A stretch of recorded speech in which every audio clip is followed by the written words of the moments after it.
Culture को बढ़ावा दें, इसके साथ साथ आसपास के एरियाज़ में क्या कल्चर है, टीम्स क्या हैं, चाहे वो कश्मीर से टीम्स आए, चाहे हिमाचल से आए, चाहे लद्दाख के दूसरे पार्ट से आए, but A multiple participation on culture ये होना चाहिए। और मैं उम्मीद करता हूँ कि अगले साल से उस डायरेक्शन में we should be able to move towards that direction. तीसरी चीज़ हॉर्स पोलो के बारे में बोलना चाहूँगा कि अभी तक this is a purely Ladakh event. हमें पता है कि लद्दाख के बाहर दिल्ली में भी कुछ खेला जाता है, Manipur it is a major sport. पहले भी द्रास में हिस्ट्री रही है कि ये एक नेशनल लेवल का टूर्नामेंट जैसा होता था जिसमें बाहर से टीम्स भी आती थी। तो नेक्स्ट ईयर ऑनवर्ड्स एक तरफ हमारी प्रिपरेशन बेटर होनी चाहिए, दूसरी तरफ हम दूसरे स्टेट्स से बाहर से कोई पार्टिसिपेशन इनवाइट कर सकते हैं। Let us have a look at that. मुझे लगता है कि उससे इस गेम में और इम्प्रूवमेंट आएगा, और सजेगा और संवरेगा। एक जनरल चीज़ में द्रास और साथ साथ संस्कार के बारे में भी बोलना चाहूँगा कि अगले 3 साल 4 साल में यहाँ पर मेजर चेंजेस आने वाले हैं। चेंजेस बहुत सारे आपको आज भी दिख रहे हैं यूटी बनने के बाद, लेकिन 3-4 साल में जब जोजिला टनल बन जाएगा या द्रास या संस्कार साइड में श्रृंखला टनल बन के तैयार हो जाएगा, तो आपकी आउटसाइड वर्ल्ड से, रेस्ट ऑफ इंडिया से कनेक्टिविटी, आपकी इंटरेक्शंस वो कहीं ज़्यादा बढ़ जाएंगे।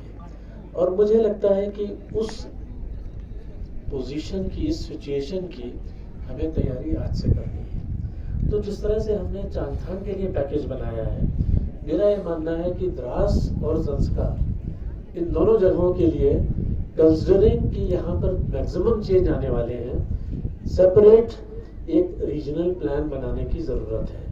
तो मैं काउंसिल से रिक्वेस्ट करूँगा कि संस्कार के लिए और द्रास के लिए एक सेपरेट रीजनल प्लान, यहाँ लैंड मैनेजमेंट किस तरह होगा, टूरिस्ट मैनेजमेंट कैसे होगा, किस तरह से टूरिज्म इंफ्रास्ट्रक्चर डेवलप करेगी, किस तरह से हम आउटसाइड गेस्ट को हैंडल करेंगे, इन सब चीज़ों पे अगर आज हमने गौर नहीं करा तो द्रास में एक हैफाजर्ड डेवलपमेंट हो जाएगा, जो कि ना द्रास के लिए अच्छा है, ना लद्दाख के लिए अच्छा है, ना देश के लिए अच्छा है। हमें आज से थिंकिंग करनी है, प्लानिंग करनी है कि द्रास का ओवरऑल डेवलपमेंट किस तरह से होगा, किस तरह से उसकी अर्बन प्लानिंग होगी, किस तरह से इंफ्रास्ट्रक्चर डेवलप होगी।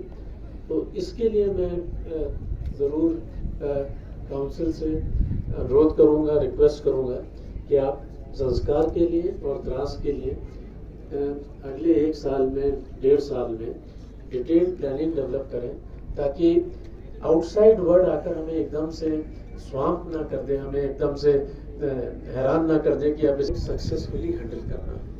टूरिज्म में जैसा आप जानते हैं कि हम ये बढ़ावा देना चाहते हैं कि ये टूरिज्म द्रास सेंट्रिक ना हो, कारगिल सेंट्रिक ना हो, लेकिन होम स्टे सेंट्रिक हो, ताकि लद्दाख के डिफरेंट पार्ट्स में, गाँवों में लोग जा सकें। मैं ये मानता हूँ कि उससे हमारे पास जो टूरिस्ट आएंगे वो हाई क्वालिटी के भी टूरिस्ट होंगे, और दूसरा ये कि जो टूरिस्ट की तरफ से बोलना ही चाहिए कि एक नुकसान भी होता है कि कहीं क्लीनलीनेस में प्रॉब्लम आती है, कहीं बॉटल फेंक देते हैं, कहीं कुछ करते हैं। तो अगर होम स्टे में रहेंगे तो वो प्रॉब्लम्स भी मिनिमाइज होंगी। तो मेरा ये मानना है कि भविष्य, future of tourism in Ladakh is basically home tourism, home stay. वो होम स्टेज किस तरह से एनकरेज करने हैं, किस तरह से डेवलप करने हैं। आज की तारीख में बड़े एलिमेंट्री होम स्टेज बन रहे हैं। Whether we can have some luxurious home stays as is the trend in other parts of the world, इसके बारे में सोचना पड़ेगा।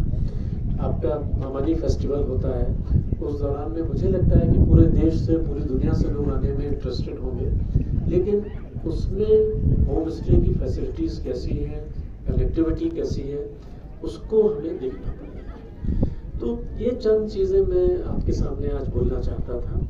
मेरी कोशिश ये होगी, और यूटी एडमिनिस्ट्रेशन की कोशिश होगी, और काउंसिल की भी कोशिश होगी कि द्रास के लोगों को उनकी जो एस्पिरेशंस हैं, चाहे वो हॉस्पिटल की हो, चाहे यहाँ पे टर्फ डेवलपमेंट करना हो, चाहे विंटर स्पोर्ट्स डेवलपमेंट करना हो, चाहे कल्चर डेवलपमेंट करना हो, हर चीज़ में हम आपके साथ हैं।